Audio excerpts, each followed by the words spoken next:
আপনি 5,000 টাকা আছে মনে করেন আপনার কাছে।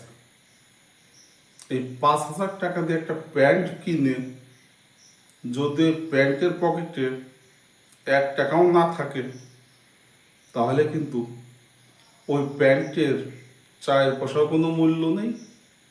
আপনার নিজেকেও কিন্তু ফকিরনি ফকিরনি লাগবে, ভালো লাগবে না, কারণ আপনার তো টাকা নেই।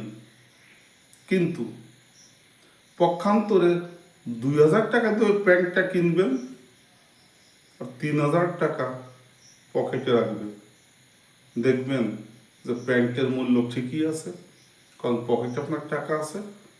আপনারও ভালো লাগবে, কারণ টাকা আছে, প্রয়োজনে আপনি ব্যবহার করতে পারবেন। ধন্যবাদ।